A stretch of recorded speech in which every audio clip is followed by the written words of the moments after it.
రకరకాలుగా అపోహలు బయట నడుస్తూ ఉన్నాయి. And Harsha Sai PR team లేదా పెయిడ్ ఛానల్స్ తనకి ఎన్ని ఉన్నాయి ఏంటి అనేది మా అందరికన్నా మీకు చాలా ఎక్కువ తెలుసు.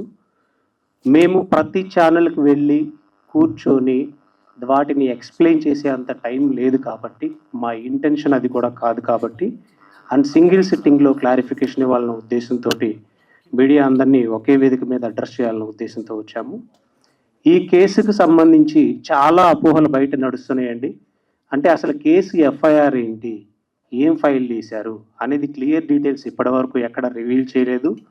అట్ ది సేమ్ టైం 2 కోట్ల కోసం ఇలా చేశారు అనే కొన్ని అలిగేషన్స్ వినిపిస్తూ ఉన్నాయి. దాంట్లో వాస్తవం అనేది లేదు. కంప్లైంట్ కాపీ అనేది ఎక్కడ ఇంతవరకు రివీల్ చేయడం జరగలేదు. అండ్ హర్ష సాయి అనేటువంటి వ్యక్తి ప్రస్తుతం దేశం వదిలిపెట్టి పారిపోయి వేరే కంట్రీలో ఉంటూ ఇక్కడ ఉన్నటువంటి తనకు అనుకూలంగా ఉన్న కొన్ని యూట్యూబ్ ఛానల్స్ని కానీ కొన్ని ఇన్స్టాగ్రామ్ పేజెస్ని కానీ మేనేజ్ చేస్తూ డబ్బుతోటి మేనేజ్ చేస్తున్నాడని మాకు ఇన్ఫర్మేషన్ ఉండడం వల్ల తను కొన్ని ఆడియోస్ని scripted, fabricated, edited, pre planned complaint కాపీలో ఏదైతే క్లియర్గా మేము మెన్షన్ చేశామో ఈ ఫ్యాబ్రికేటెడ్ ఆడియోస్ కానీ వీటన్నిటిని పెట్టుకొని అతను బ్లాక్మెయిల్ చేస్తున్నాడని చెప్పడం, అతను విక్టిమ్ని బాధించే విధంగా మానసిక క్షోభకు గురయ్యే విధంగా వాటిని దేశం దాటి బయటికి వెళ్ళిపోయి మరీ రిలీజ్ చేస్తూ ఉండడం, దాన్ని కొన్ని సోషల్ మీడియా ఛానల్స్ పర్టికులర్గా యూట్యూబ్కి సంబంధించిన కొన్ని సోషల్ మీడియా ఛానల్స్ ఎంటర్టైన్ చేస్తూ ఉండడం వలన మేము హైకోర్టును అప్రోచ్ అవ్వడం జరిగింది. మాకు నిజంగా ఈరోజు వరకు ప్రతి మీడియా సంస్థ చాలా సపోర్ట్ చేసింది.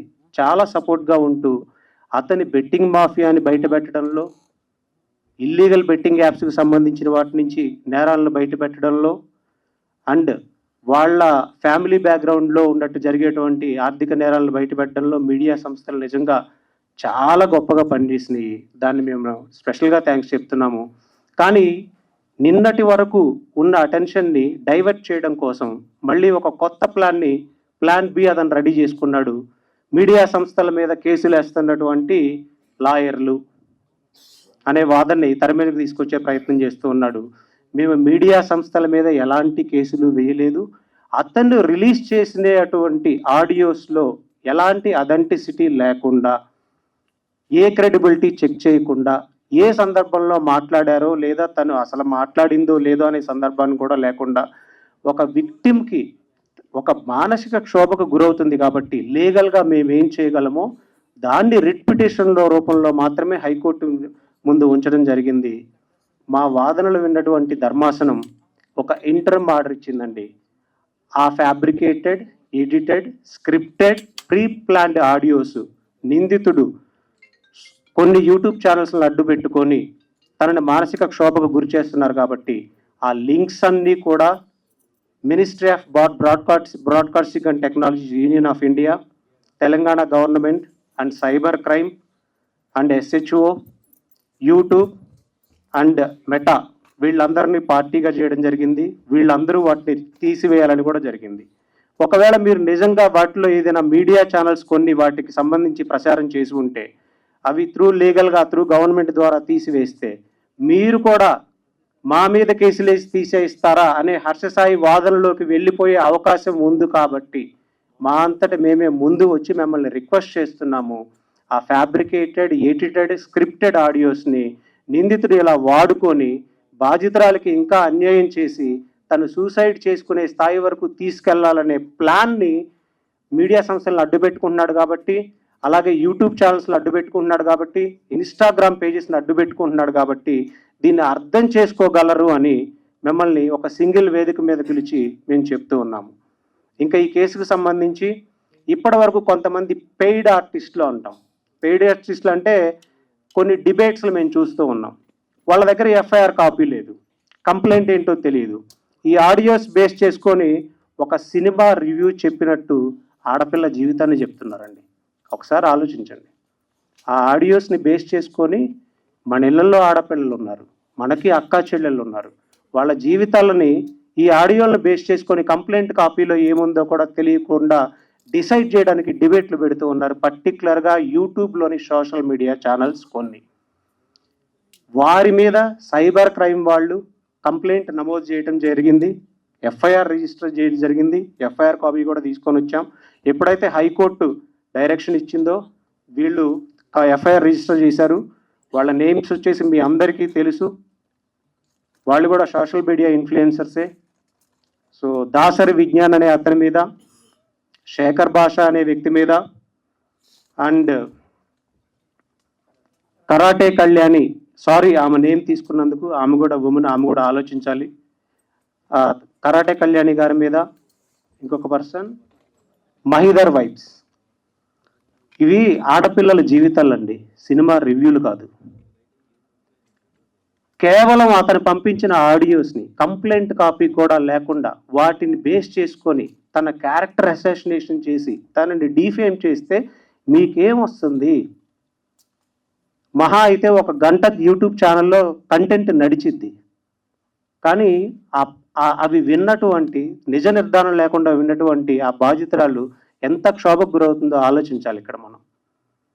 దానిలో ఇక్కడ సెక్షన్ 356 కింద డిఫర్మేషన్ కింద అండ్ 72 ఆఫ్ బిఎన్ఎస్, మన అందరికీ తెలుసు మీడియా సంస్థలకి ఒక విక్టిమ్కి సంబంధించిన వాటి నేమ్ తీయకూడదు అని.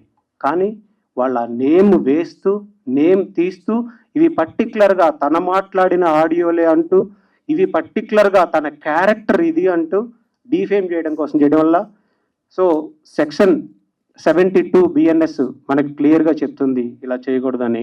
అండ్ 67 ఐటీ యాక్ట్ కింద వాళ్ళ మీద ఎఫ్ఐఆర్ నమోదు చేయడం జరిగింది. ఇప్పుడు ప్రస్తుతానికి వారు కూడా అబ్స్కాండ్లో ఉన్నారు, నిందితుడికి సహకరిస్తున్నారు. నిందితుడు ఎక్కడున్నారో వాళ్ళకి తెలుసు, అవుట్ ఆఫ్ కంట్రీలో ఉన్నాడని కూడా తెలుసు. అండ్ ఇంకొకటి మనం గమనించాలి, వాళ్ళ నాన్నగారి మీద కేసు ఎందుకు పెట్టారు, ఇమ్రాన్ అనే వ్యక్తి మీద కేసు ఎందుకు పెట్టారు? ఎఫ్ఐఆర్ కాపీలో ఎవరైనా చూశారండి వాళ్ళ నాన్నగారి పేరుందని? ఎఫ్ఐఆర్ కాపీలో ఇమ్రాన్ నేమ్ ఉందండి అక్యూజ్డ్గా? లేకుండానే వాళ్ళంతట వాళ్ళు హైకోర్టు ధర్మాసనాన్ని అప్రోచ్ అయ్యి యాంటిసిపేటరీకి వెళ్ళారు. నిన్న జడ్జి గారు ఒకటే అడిగారు, అక్యూజ్డ్గా చేర్చకుండా మీరు హైకోర్టుకి ఎందుకు వచ్చారు అంటే మీరు తప్పు చేశారని ముందుగా ఒప్పుకుంటున్నారా? జడ్జి గారు అడిగిన ప్రశ్న. ఒకవేళ పోలీసులు విచారణకు పిలిస్తే, వాళ్ళ తండ్రి గారిని కానీ ఇమ్రాన్ని కానీ పిలిస్తే మీరు వెళ్ళి సహకరించండి, మీరు అక్యూజ్డ్గా తేలితే అప్పుడు మీకు యాంటిసిపేటరీకి వచ్చే లిబర్టీ ఉంటుంది అని కూడా జడ్జి గారు చెప్పారు. సో దీనికి సంబంధించి ఇంకా అసలు వీళ్ళు ఏంటి అనే కొన్ని డీటెయిల్స్ కానీ మీకు ఏదైనా డౌట్స్ ఉన్నా అడగండి. అండ్ కొన్ని విషయాలు మీరు సపోర్ట్ చేసినందుకు మన ప్రొడ్యూసర్, ఈ సినిమా కొంచెం దీనిలో కొంత సినిమా వివాదం కూడా ఉంది కాబట్టి, కాపీ రైట్స్కి సంబంధించిన విషయం కూడా ఉంది కాబట్టి మన బాలచంద్ర గారు, one of the co producer, ఆయన అడ్రస్ చేస్తారండి. అందరికీ నమస్కారం అండి. గత 15 రోజులుగా ఈ సమస్య మనల్ని వెంటాడుతూ ఉంది. సో ఎవరైతే అన్యాయం జరిగింది అని బాధిత మహిళ బయటకు వచ్చిందో తను అంత ధైర్యం చేసి బయటికి రావడం జరిగింది. కంప్లైంట్లో కూడా మేము క్లియర్గా మెన్షన్ చేసాము, ఏమేమి వీడియోలు ఆడియోలు పెట్టి మమ్మల్ని బ్లాక్మెయిల్ చేస్తూ, మా చుట్టూ ఉన్న వాళ్ళని కూడా భయభ్రాంతులకు గురి చేస్తూ అతను మమ్మల్ని ఇబ్బంది పెడుతున్నాడు అని మేము కంప్లైంట్లో మెన్షన్ చేసాము. డే 2 నుంచే అతను అది స్టార్ట్ చేయడం మొదలుపెట్టాడు. ఇదే విషయాన్ని మేము కోర్టు వారికి సవినయంగా తెలియజేయడం జరిగింది. దాని మీద ఇమీడియట్గా మాకు ఆర్డర్ రావడం జరిగింది. సో దానికి సంబంధించింది ఒకసారి మీడియా అందరికీ తెలియజేయాలనుకున్నాం. మీరందరూ నిజంగా చాలా సపోర్ట్ చేశారు సార్. సో దీన్ని ఇంకా ముందుకు తీసుకెళ్ళాలి. ఎనీ డౌట్స్ మీరు ఏదైనా ఉంటే దీని గురించి అడగాలంటే ఒకసారి యూ కెన్ అడ్రస్ సార్.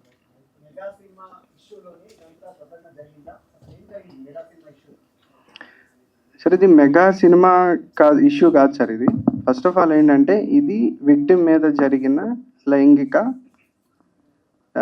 దాడి సార్. దానిని మేము అడ్రస్ చేసాం. సో అతను దాని నుంచి తప్పించుకోవడానికి ఎన్నో రకమైన ఫ్యాబ్రికేటెడ్ ఆడియోస్తో మా మీద దాడి చేయడం జరిగింది. ఆ దాడిని మేము ఈ కేసు త్రూ మేము క్లియర్గా చెప్పగలిగాం అసలు తన మీద జరిగిన దాడి ఏంటి, మా మీద అతను ఎలాంటి దాడి చేస్తున్నాడు. దాంట్లో ఈ సినిమాది కూడా ఒక పార్ట్ ఉంది, అంతే తప్ప సినిమా గురించి కాదు.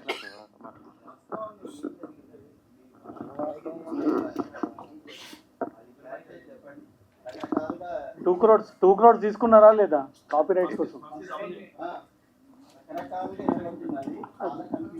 ఇద్దరు కలిసి ఒక సినిమా ఒప్పందం చేసుకున్నారు.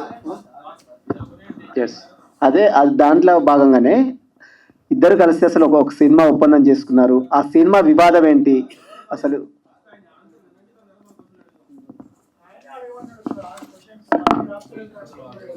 ఒక 1 minute అండి, మీకు కంప్లైంట్ ఏంటో క్లారిటీగా ఇస్తాను. కంప్లైంట్ ఇంతవరకు ఎవరికి తెలియదు కదా, మీకు కంప్లైంట్ తెలిస్తే క్లారిటీ వస్తుంది. ప్రొడ్యూసర్స్గా ఎవరైతే ఈ సినిమాకి ఉన్నారో అసలు వీళ్ళు ఎలా ఎంట్రీ అయ్యారో మనం చూడాలి. వీళ్ళు ఎలా ఎంట్రీ అయ్యారంటే, కో ప్రొడ్యూసర్ గారు అండ్ విక్టిమ్ ఒక సాంగ్ చేయాలి అని, వాళ్ళ స్టేటస్ ఏంటో మీకు ఆల్రెడీ తెలుసు. వాళ్ళు శ్రీ పిక్చర్స్ అనేటువంటి బ్యానర్తో ఇంతకుముందు కొన్ని చిన్న చిత్రాలు కానీ, సాంగ్స్ కానీ, లేదా షార్ట్ ఫిల్మ్స్ కానీ ఇలాంటివి తీసున్నారు. అండ్ విక్టిమ్ ఎవరైతే ఉన్నారో 2014 నుంచే తన యాక్టింగ్ ఫీల్డ్లో ఉన్నారు. అండ్ బొంబాయిలో కూడా కొన్ని సీరియల్స్ చేశారు, ఇప్పటికీ అవి మనకు వస్తూనే ఉంటాయి. And big boss celebrity. ఈ శ్రీ పిక్చర్స్ని 2019లో ఎస్టాబ్లిష్ చేశారు. ఎస్టాబ్లిష్ చేసిన తర్వాత ఒక సాంగ్ తీద్దాం. ఇప్పుడు హర్ష సాయి అనే వ్యక్తి ఇండియాలోనే నెంబర్ 1 యూట్యూబర్గా ఉన్నాడు అనేది మనందరికీ తెలిసిన విషయమే. సో ఒక సాంగ్ తీద్దామనే ఉద్దేశంతో ఒక మీడియాలో ఉన్నటువంటి ఒక యాంకర్ ద్వారా వెళ్ళి కలవటం జరిగింది. కలిసిన సందర్భంలో ఈ హర్ష సాయి అనేటువంటి వ్యక్తి ఒక 2-3 సిట్టింగ్స్ ఐటీసీ కోహినూర్స్లో ఇలా అయిపోయిన తర్వాత వీళ్ళ ఫినాన్షియల్ బ్యాక్గ్రౌండ్ని వెరిఫై చేసుకోవడం జరిగింది. నా దగ్గర ఒక స్టోరీ లైన్ ఉంది. ఈ స్టోరీ లైన్తో మనం సినిమా తీస్తే మీరు ప్రొడ్యూసర్స్గా ఉండి, నేను డైరెక్టర్గా ఉండి, నేను హీరోగా ఉండి, అండ్ విక్టిమ్ ఎవరైతే ఉన్నారో తను ప్రొడ్యూసర్గా అండ్ హీరోయిన్గా ఉంటే ఇది చాలా పెద్ద సక్సెస్ అవుతుంది అని తన డెబ్యూ మూవీని శ్రీ పిక్చర్స్ ద్వారా తీయాలనే ఉద్దేశంతో అతను వచ్చాడు. సో మనం అతని క్యారెక్టర్ అనాలిసిస్ మనం చేసుకుంటే, ఒక పేదవాడికి ఒక బార్బర్ని మిలిలియర్ చేయాలి అంటే అతని వీడియోస్ మీరు చూసుంటారు. ఎంత బ్యాక్గ్రౌండ్ వెరిఫై చేసుకుంటాడండి? వాళ్ళ టీంని పంపించి అతని ఫినాన్షియల్గా అతను ఏంటి, నిజంగా పేదవాడా కాదా, ఇన్ని వెరిఫికేషన్స్ చేసుకుంటాడు. ఎస్, చూశానండి. ఏ ఊరండి? బార్బర్ని మిలియర్ చేసే వీడియో మీరు చూసారా?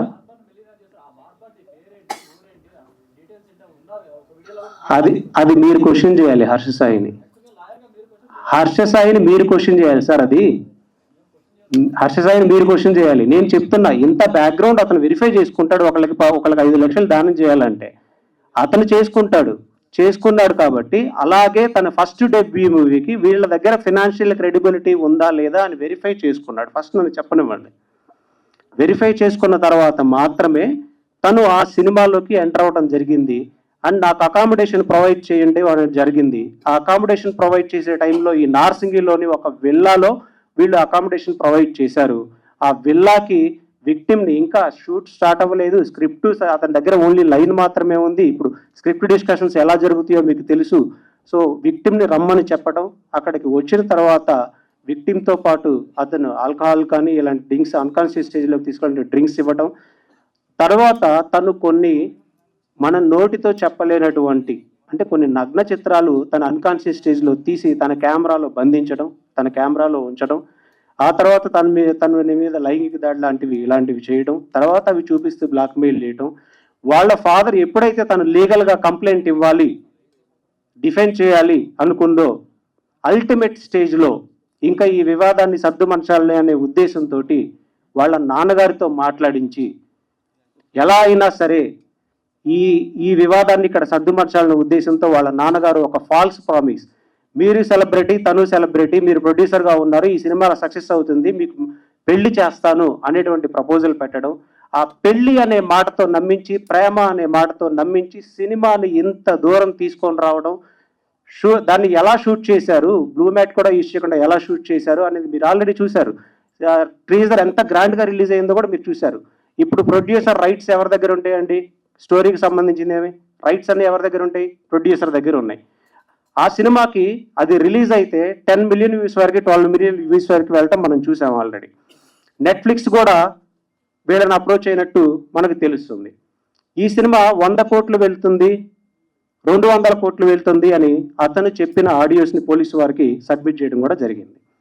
అతనికి ఆ నమ్మకం ఉంది కాబట్టి, ఆ లాభం ఏదో వస్తే ప్రొడ్యూసర్కి వస్తుంది, నేను చేస్తే నాకేంటి అనుకున్నాడు కాబట్టి, నాకు కేవలం రెమ్యూనరేషన్ వస్తుంది అనుకున్నారు కాబట్టి విక్టిమ్ని మళ్ళీ హెరాస్ చేయడం మొదలుపెట్టాడు. నాకు కాపీ రైట్స్ ఇవ్వండి. ఈ సినిమాలో తన ఒక్కళ్ళదే ఇన్వెస్ట్మెంట్ కాదు, ఇంకా ఇన్వెస్టర్స్ కూడా ఉన్నారు. ఇప్పుడు బాలా గారు ఉన్నారు, ఇంకా ఒక సినిమాకి బిహైండ్ చాలా మంది ఉంటారు వర్క్ చేసేవాళ్ళు. తన ఓన్ డెసిషన్ కాదు. ఇప్పుడు ఆ కాపీ రైట్స్ కోసం మళ్ళీ తను బ్లాక్మెయిల్ చేయటం, సొసైటీలో కొంతమంది సెలబ్రిటీస్ని ఈ సంవత్సర కాలంలో ఏ ఇంటిమెసీ లేకుండా, ఎలాంటి ఇది లేకుండా, తనకు అనుకూలంగా తను ఏ క్రైమ్ అయితే చేశాడో తనకు కావాల్సినట్టుగా తినని డిఫేమ్ చేయడం కోసం, విక్టిమ్ని డిఫేమ్ చేయడం కోసం కొన్ని ఫ్యాబ్రికేటెడ్, కొన్ని ఎడిటెడ్, కొన్ని స్క్రిప్టెడ్ ఆడియోస్ అన్ని పెట్టుకోవడం, కొంతమంది సెలబ్రిటీస్ని, కొంతమంది యూట్యూబర్స్ని ఐటీసీకి పిలిపించుకొని పర్టికులర్గా మోర్ దెన్ 100 మెంబర్స్కి పిలిపించి వాళ్ళకి వినిపించడం, వీళ్ళని డిఫేమ్ చేయండి, వీళ్ళకి వచ్చే ఫైనాన్షియల్ ఫండింగ్ రాకుండా చేయండి, వీళ్ళని సర్వనాశనం చేయండి అని కంకణం కట్టుకోవడం, ఇవన్నీ చేశాడు. ఇది కంప్లైంట్లో మెన్షన్ చేశారు. దీన్ని మిస్లీడ్ చేయడం కోసం, మీడియా సంస్థలకి మిస్లీడ్ చేయడం కోసం 2 కోట్ల కోసం ఫైల్ చేసిన అటువంటి బాధితురాలు 2 కోట్లు మోసం చేశాడు అని ఉంటూ ఎక్కడ కంప్లైంట్లు లేదండి. అసలు జరిగిన విషయం ఇది. దీని తర్వాత అతని ట్రాప్లోకి మీడియా సంస్థలను వాడుకుంటున్నాడు. లీడ్ అతనే ఇస్తాడు ఇన్ఫర్మేషన్. మిమ్మల్ని మిస్లీడ్ చేయడానికి కూడా యూజ్ చేస్తూ ఉన్నాడు. నార్సింగ్ పోలీస్ స్టేషన్ లో కేసు నమోదైంది. దాదాపు 9 రోజులు గడుస్తుంది. అయినప్పటికీ కూడా ఆయన దేశం విడిచి వెళ్ళిపోయారని మీరు చెప్తున్నారు. ఇప్పటికే పోలీసులు లుక్అవుట్ నోటీసులు జారీ చేశారు. పోలీసులు ఏం చెప్తున్నారు అసలు? ఈ రోజు పోలీసు వారితో క్లియర్గా మాట్లాడడం జరిగింది. అతను దేశం వదిలిపెట్టి పారిపోయాడు. లుక్అవుట్ నోటీసులు కూడా జారీ చేశారు. నిన్న వాళ్ళ తండ్రి గారికి అండ్ ఇమ్రాన్ అనే ఇంకొక యూట్యూబర్కి యాంటిసిపేటరీ బెయిల్ కోసం వాళ్ళు వేసుకోవడం వాళ్ళు జరిగింది. జడ్జి గారు క్లియర్గా అడిగారు, మీరు ఇంకా అక్యూజ్డ్గా చేర్చక ముందే మీరు ఎలా వస్తారు అని బెయిల్ రిజెక్ట్ చేయడం కూడా జరిగింది. సార్, ఇప్పుడు విక్టిమ్ సంబంధించిన ఆడియోలు బయటకు వచ్చాయి, అవన్నీ కూడా తీసేయాలంటున్నారు కదా. Yes. అదే విధంగా హర్ష సాయికి సంబంధించిన ఆడియోలు కూడా బయటకు వచ్చాయి. అవి ఎలా వచ్చాయి? అక్యూజ్డ్కి విక్టిమ్ కి ఒకే రైట్స్. కోర్టు ఫైనల్ చేయలేదు లేండి. అది అక్యూజ్డ్ కి ఎఫ్ఐఆర్ మాత్రమే అయింది. అది అక్యూజ్డ్ కి విక్టిమ్ కి సేమ్ రైట్స్ ఉండవు. రైట్. నువ్వు నిందితుడివి, నీ దగ్గర ఏదన్నా ఆధారాలు ఉంటే అవి వచ్చి మీరు పెట్టండి కోర్టుకి. వీళ్ళ దగ్గర ఉన్న ఆధారాలు మీడియాకి రిలీజ్ చేయలేదు. వీళ్ళ దగ్గర ఏమున్నా సరే. నా క్వశ్చన్ స్ట్రైట్ గా ఒకటే, ఆడియోలు ఎలా వచ్చాయి బయటికి? ఆడియోలు ఎవరు రిలీజ్ చేశారండి? అదే నేను అడుగుతున్నాను, ఎవరు రిలీజ్ చేశారు? అది ఎవరు రిలీజ్ చేశారు? హర్ష సాయే రిలీజ్ చేశాడు ఆడియోలన్నీ. కాదు సార్, ఇప్పుడు విక్టిమ్ కి సంబంధించినటువంటిది ఏదైతే ఉందో ఆడియోలు అన్ని కూడా బయటికి వచ్చాయి, హర్ష సాయి రిలీజ్ చేశారని మీరు చెప్పారు ఇప్పుడు. ఎస్. సో అదే విధంగా హర్ష సాయికి సంబంధించిన ఆడియోలు కూడా బయటకు వచ్చాయి. ఓకే. వీడియో కూడా ఒకటి బయటకు వచ్చింది. ఓకే. అది ఎలా వచ్చాయి? ఎవరు వచ్చారు? మేబీ ఏ థర్డ్ పర్సన్ అయినా రిలీజ్ చేయొచ్చండి. హర్ష సాయి బెట్టింగ్ మాఫియాలో ఇన్వాల్వ్ అయ్యి ఉన్నాడు. వీళ్ళ దగ్గర కూడా కొన్ని ఉంటాయి కదా. ఇప్పుడు అదే విషయం మీద యువ సామ్రాట్ అనే వ్యక్తి 6 నెలల నుంచి సంవత్సర కాలం నుంచి ఫైల్ చేస్తూ ఉన్నాడు. అతని మీద 3 తప్పుడు కేసులు హర్ష సాయి పెట్టించగలిగాడు ఈ బెట్టింగ్ యాప్ సంబంధించి. అతను చేసి ఉండొచ్చు కదా, మనం చెప్పలేము ఎలా చేశారనే దాని గురించి. కానీ ఇతను తన టీమ్స్ తోటి, పర్టికులర్ గా భరత్ అనే వ్యక్తితోటి, రియాజ్ అనే వ్యక్తితోటి, ఇప్పుడు సీసీ కెమెరాస్ లో ఎక్కడెక్కడ వీళ్ళు మీట్ అవుతున్నారు ఏంటి అనేది అవుతుంది, మొత్తం తీస్తూ ఉన్నారు బయటికి. సో అలా వస్తాయి బయటికి. అండ్ మేము ఇవ్వాల్సిన ఎవిడెన్స్ అంతా పోలీసు వారికి సబ్మిట్ చేశారు విక్టిమ్ సైడ్ నుంచి. మాకు ఒకవేళ మీడియాలో రిలీజ్ చేస్తే దానికి క్రెడిబిలిటీ ఉండదు ఫస్ట్. ఇప్పుడు సినిమా వర్త్ ఎంత సార్? మొత్తం ఈ సినిమాకి సంబంధించి ఏదైతే ఇప్పుడు సినిమా గొడవ జరుగుతుందో మొత్తం దానికి సంబంధించిన మొత్తం వర్త్ ఎంత ఉంటుంది? అది ఆ సినిమాకి సంబంధించిన డీటెయిల్స్ మొత్తం కో ప్రొడ్యూసర్ గారు చెప్తారు. ఆయన చెప్పండి. అది సినిమా సార్, ఆ సినిమా అయితే మనం టీజర్ వరకే షూట్ చేయడం జరిగింది సార్. ఆ తర్వాత షూటింగ్ మనం ఏం చేయలేదు. దానికి సంబంధించి మొత్తం ఇప్పటి వరకు ఎంత? ఒక 1 crore 2 crore సార్? అంటే బడ్జెట్స్ మాట్లాడుకునే ప్లాట్ఫామ్ ఇది కాదు సార్. దాన్ని మనం జరుగుతుంది గొడవ అంతా కూడా బడ్జెట్ కాదు సార్. ఇక్కడ మనం అడ్రస్ చేసింది తన మీద జరిగిన దాడి గురించి చెప్పాము, మూవీ రైట్స్ గురించి చెప్పాం, కానీ మూవీ బడ్జెట్స్ ఇన్వెస్ట్మెంట్స్ కాదు సార్ టాపిక్. అనుకోకుండానే 50 లక్షలు ఇచ్చి చెప్తాను సార్. అది చెప్తున్నాను సార్. అంటే క్లారిటీ.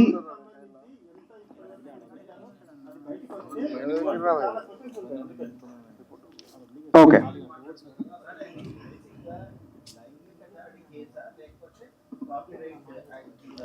సార్ ఇది ప్యూర్గా లైంగిక దాడికి సంబంధించిన కేసే సార్. ఇది ఒకటే మాట్లాడుతాం. ఓకే అండి. లేదు డెఫినెట్గా లేదు సార్. సార్ మేము బయటకు వచ్చింది ఈరోజు ఈ ప్రెస్ మీట్ పెట్టింది అన్ని బాధితురాలకి వీళ్ళు ఏదైతే మానసిక క్షోభిస్తున్నారో media through, paid media through, paid debates through దీని గురించి మాట్లాడటానికి కానీ సినిమా గురించి కాదు సార్. ఎస్ బాలచంద్ర గారు, సార్ మీ పేరుని అనేక సార్లు కూడా బాధితురాలు ప్రస్తావించడం జరిగింది. ఎప్పుడంటే ఒక రియాలిటీ షోకు వెళ్ళిన దగ్గర నుంచి ఆమె ఫ్యామిలీ వీక్స్ లోకి వచ్చినప్పుడు కూడా మీరు ఎంటర్ అవ్వడం జరిగింది. ఆ విషయాలకు అప్పటి నుంచి ఇప్పుడు ఆమె బయటకు వచ్చిన తర్వాత కూడా మీరు ఆ సెలబ్రేషన్స్ లో ఉన్నారు. ఎవరన్నా ఒక బిగ్గెస్ట్ సపోర్ట్ సిస్టమ్ ఉన్నారు అంటే ఆమె అనేక సార్లు మీ పేరు మెన్షన్ చేసినటువంటి పరిస్థితి. ఇంతకాలం నుంచి ట్రావెల్ చేస్తున్నారు. అలాంటిది బాధితురాలికి ఒక ఇబ్బంది జరిగిందనేటువంటి విషయం ఇంత లేట్ గా, అంటే మీకు ఇంత సపోర్ట్ గా ఉన్నారు, అనేక సార్లు అన్కాన్షియస్ అని అంటున్నారు, హర్ష సాయి తనను ప్రలోభాలకు గురి చేశాడు అంటున్నారు. మరి మీకు ఎంత క్లోజ్ గా ఉండేటువంటి వ్యక్తి అన్ని సంవత్సరాల నుంచి, సింపుల్ గా ఇంకో విషయం కూడా చెప్పాలంటే ముంబై నుంచి ఆమె ఇక్కడకు వచ్చినప్పుడు మొట్టమొదటి స్టేజ్ లో హెల్ప్ చేసినటువంటి వ్యక్తి కూడా మీరే అనే విషయం కూడా మెన్షన్ చేయడం జరిగింది. మరి ఇంత సపోర్ట్ సిస్టమ్ గా ఉన్నటువంటి వ్యక్తి అయినటువంటి మీకు ఇంత అంటే హర్ష సాయి అయినటువంటి యూట్యూబర్ అంత అన్యాయం చేస్తుంటే ఇంతవరకు తెలియజేయలేదా? ఇంత లేట్ గా ఎందుకు బయటకు వచ్చింది? ఆమె మీకు చెప్పుకోలేదా? ఈ విషయాలన్నీ ఎప్పుడు బయటకు రాలేదా? ఇంత లేట్ ఎందుకు అయింది? ఇంత లేట్ అనేం అవ్వలేదు సార్. బేసిక్గా ఎప్పుడైతే జరిగిందో అప్పుడే నా దృష్టికి రావడం కూడా జరిగింది సార్. అది కూడా కంప్లైంట్ లో చాలా క్లియర్ గా మెన్షన్ చేశాం. ఏ రోజైతే తను నాకు ఇన్ఫర్మేషన్ ఇచ్చారు ఆ తర్వాత ఏం జరిగింది అని కూడా కంప్లైంట్ లో మెన్షన్ చేశాం సార్. అప్పుడే వాళ్ళ ఫాదర్ దగ్గర నుంచి వచ్చిన కన్ఫర్మేషన్ వీళ్ళిద్దరికి మ్యారేజ్ చేస్తారని చెప్పి ఆ తర్వాతే మేము అగ్రెసివ్గా ఇంకా సినిమా ప్రొడక్షన్లో కూడా ముందుకెళ్ళడం జరిగింది. ఆ మ్యానిపులేషన్లో ఎలా అయితే తనుందో అదే మ్యానిపులేషన్లో నేను కూడా ఉన్నాను సార్. మీకు ఈ విషయం ఎప్పుడు తెలియజేశారు సార్? అసలు ఇలా ఇబ్బంది అవుతున్న విషయం ఎప్పుడు తెలియజేశారు? సేమ్ అదే టైంలో sir, last year March 2023 March.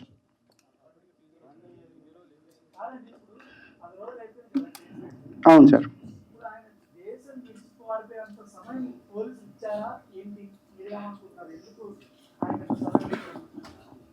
అతను చేసిన క్రైమ్ అతనికి తెలుసు కాబట్టి అతను కేసు ఫైల్ చేసిన మొదటి రోజునే దేశం వదిలిపెట్టి పారిపోయాడు. మీరు కన్ఫర్మేషన్ తీసుకోండి. డే 1 అతను పారిపోయి అతను వీళ్ళని ఎలా నాశనం చేయాలి, వీళ్ళని ఇంకా ఎలా తొక్కేయాలి అన్న ఉద్దేశంతో మాత్రమే ఈ ఆడియోస్ అనేవి రిలీజ్ చేస్తూ ఉన్నాడు. దానిని డిఫెండ్ చేయడం కోసం మాత్రమే మేము హైకోర్టును ఆశ్రయించడం జరిగింది. మీడియా మిత్రులు ఇక్కడ పిలవడం కూడా కారణం ఏంటంటే మళ్ళీ దీన్ని మీడియా మీద కేసులు వేశారు, లేకపోతే సోషల్ మీడియా వాళ్ళ మీద కేసులు వేస్తున్నారు అంటే మాట్లాడే హక్కు లేదా మాకు ఆర్టికల్ వీటి ప్రకారం అనే క్వశ్చన్స్ రైజ్ అవుతాయి. కాబట్టి ఇలా కూడా చేస్తున్నాడు కాబట్టి మిమ్మల్ని అందరినీ ఒకే వేదిక మీదకి పిలవడం జరిగింది. ఏమని? ఓకే, ఏమని ఓకే. ఎఫ్ఐఆర్ సిసిఎస్ లో ఇచ్చింది ఏం కంప్లైంట్ ఇచ్చారండి? సిసిఎస్ లో కాదు, సైబర్ క్రైమ్ లో ఇచ్చిన సైబర్ క్రైమ్ లో ఇచ్చిన కంప్లైంట్ ఏంటంటే బేస్డ్ ఆన్ ఆడియోస్ ఒక క్యారెక్టర్ని డిఫేమ్ చేస్తూ తన క్యారెక్టర్ ఇది అంటూ తను లేకపోతే ఇలా చేసింది అలా చేసింది అంటూ కంప్లైంట్ కాపీలో ఉన్నటువంటి బేసిక్ ఫ్యాక్ట్స్ కూడా తెలుసుకోకుండా ఇష్టం వచ్చినట్టు ఆడపిల్లల జీవితాల గురించి మాట్లాడుతూ ఉంటే కంప్లైంట్ చేయకుండా చేతులు కట్టుకొని కూర్చోమంటారా? న్యాయవాదులుగా మేము ఎందుకు ఇంకా ఛానల్స్ మీద కంప్లైంట్ ఇవ్వాలా? ఏ వ్యక్తులైతే మాట్లాడారో బేసిక్ ఫ్యాక్ట్స్ తెలియకుండా ఆ వ్యక్తుల మీద ఇవ్వడం జరిగింది. అది చట్ట పరిధిలో ఉంది కాబట్టి తన నేమ్ తీసుకొని మరి తను ఇది అని ప్రచారం చేస్తున్నారు కాబట్టి కంప్లైంట్ ఇవ్వడం జరిగింది. అది చట్ట పరిధిలో ఉంది కాబట్టి వాళ్ళు కంప్లైంట్ రిజిస్టర్ చేశారు. తప్పే ఉంది అందులో? హర్ష సాయి మీద కేసు ఉంది. కంప్లైంట్ కాపీలో అలిగేషన్స్ అంటారు, అంటే దాన్ని విచారణ జరిపి దాని ఆధారాలు తీసుకున్న తర్వాత పోలీసు వారు ఒక మెమో వేసి వాళ్ళని అక్యూజ్డ్గా చేర్చడం జరుగుతుంది. జరిగిన ఇన్సిడెంట్ మాత్రమే ఉంది. ఇందులో డబ్బు ప్రస్తావన కానీ లేకపోతే సినిమాకి సంబంధించి ఇలా జరిగిందని కానీ ఈ 1 year డ్యూరేషన్లో అసలు ఏంటి అనే విషయాన్ని మెన్షన్ చేయడం జరిగింది బాధితురాలు. మీరు సైబరాబాద్ కమిషనర్ని కలిశారు, ఏం చెప్పారు కమిషనర్ గారు క్లారిటీగా చెప్పారండి. ఎవరైతే అలా డిఫేమ్ చేస్తూ ఉన్నారో వాళ్ళ మీద మీరు ఈ లింక్స్ అన్ని ఇవ్వండి. వాళ్ళు ఎవరైతే ఇంకా చేస్తూ ఉన్నారో బేసిక్ ఫ్యాక్ట్ అసలు ఇంతవరకు ఎఫ్ఐఆర్ అంటే ఎవరికి తెలియదు, ఎక్కడ డిబేట్ అనేది జరగలేదు. ఎఫ్ఐఆర్ కాపీ మేము మీడియాకి రిలీజ్ చేయలేదు, మీరు మీడియాకి రిలీజ్ చేయలేదు.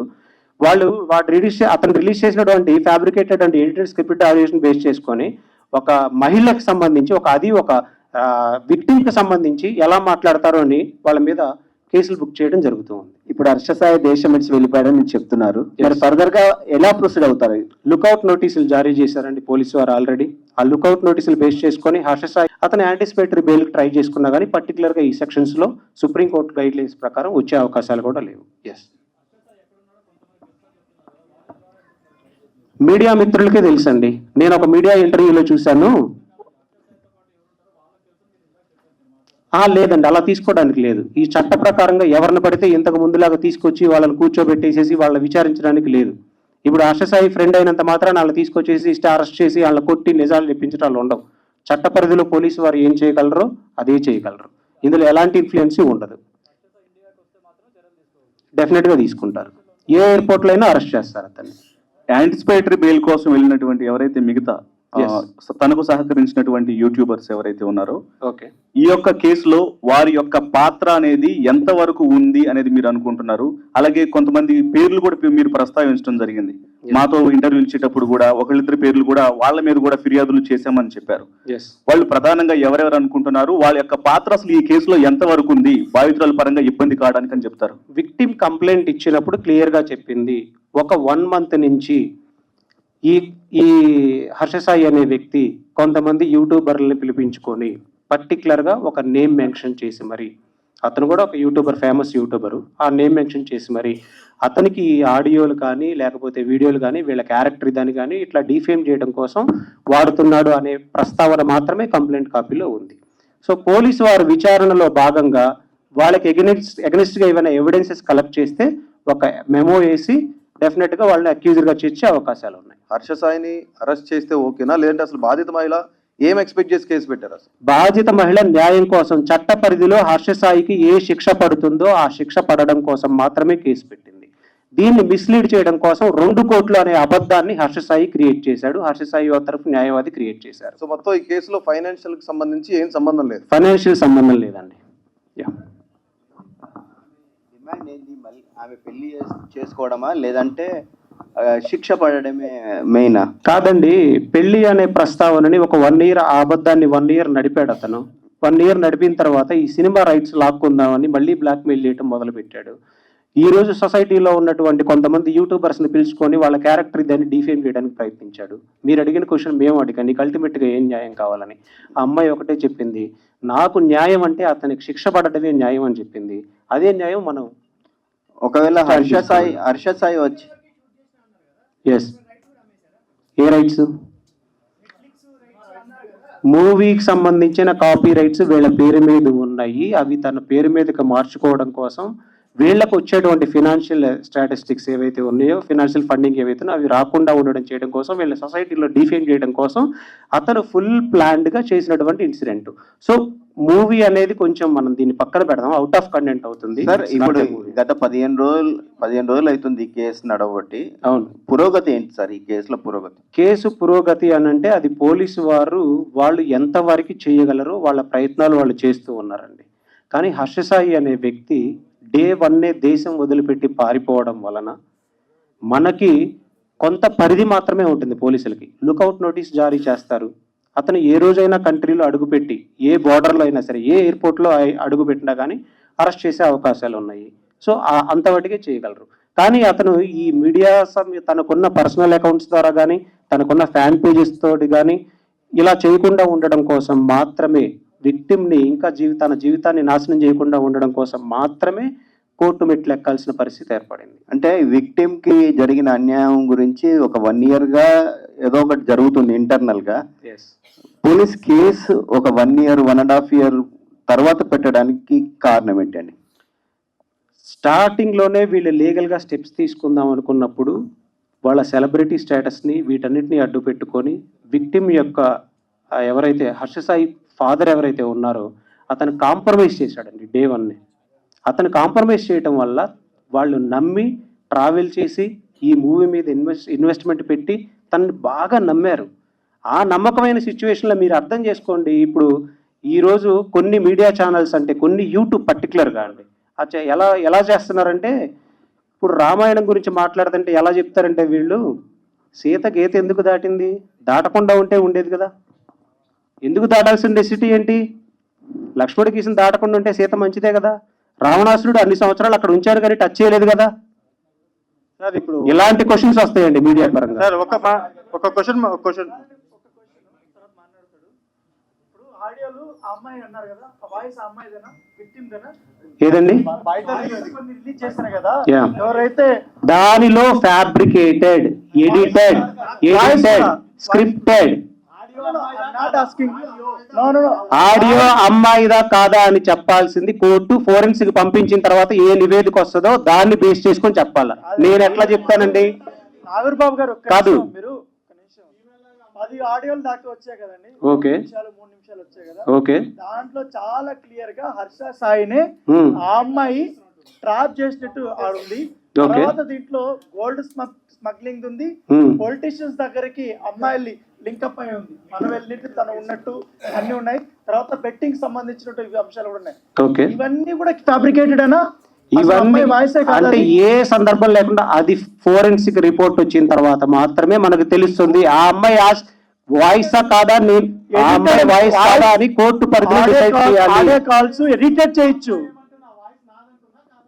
ఆ అమ్మాయి ఏ సందర్భంలో చెప్పింది, ఏ సందర్భంలో మాట్లాడింది, ఎలాంటి సిచ్యువేషన్స్ లో మాట్లాడింది అనేది కోర్టులో డిస్కషన్ జరుగుతాయి, మీకు వస్తుంది క్లారిటీగా.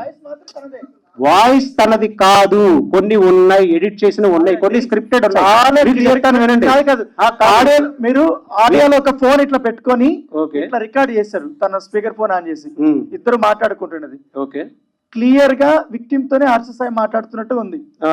దాని బ్యాక్గ్రౌండ్ ఏం డబ్బింగ్ చెప్పలేదని లేకపోతే ఎడిట్ చేయలేదని మీరు ఎడిట్ చేసినారని చెప్పొచ్చు కానీ వాయిస్ బాధితురాలది కాదని మీరు చెప్పట్లేదు.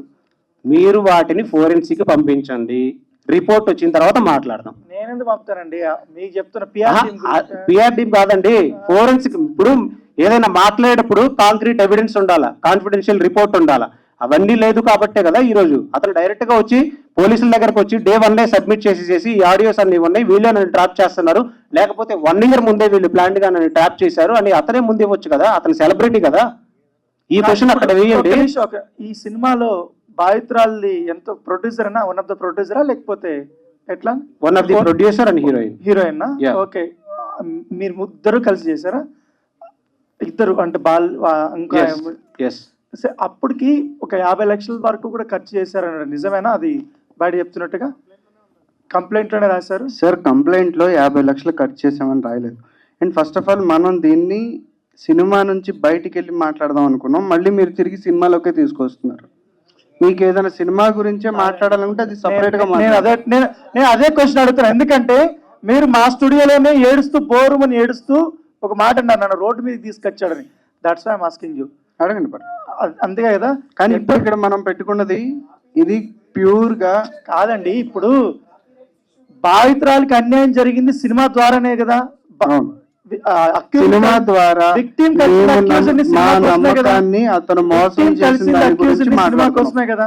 అవును అవును కదా, అందుకే రిలేటెడ్ గా అడుగుతున్నాం మేము, అంతేగాని అన్రిలేటెడ్. ఇందాక మీరే అన్నారు ఇది ఇక్కడ సినిమా గురించి మాట్లాడాల్సిన అవసరం లేదా, మాట్లాడను మీరే అన్నారు. ఇప్పుడు మళ్ళీ మీరు అదే టాపిక్ గురించి అడగట్లేదు.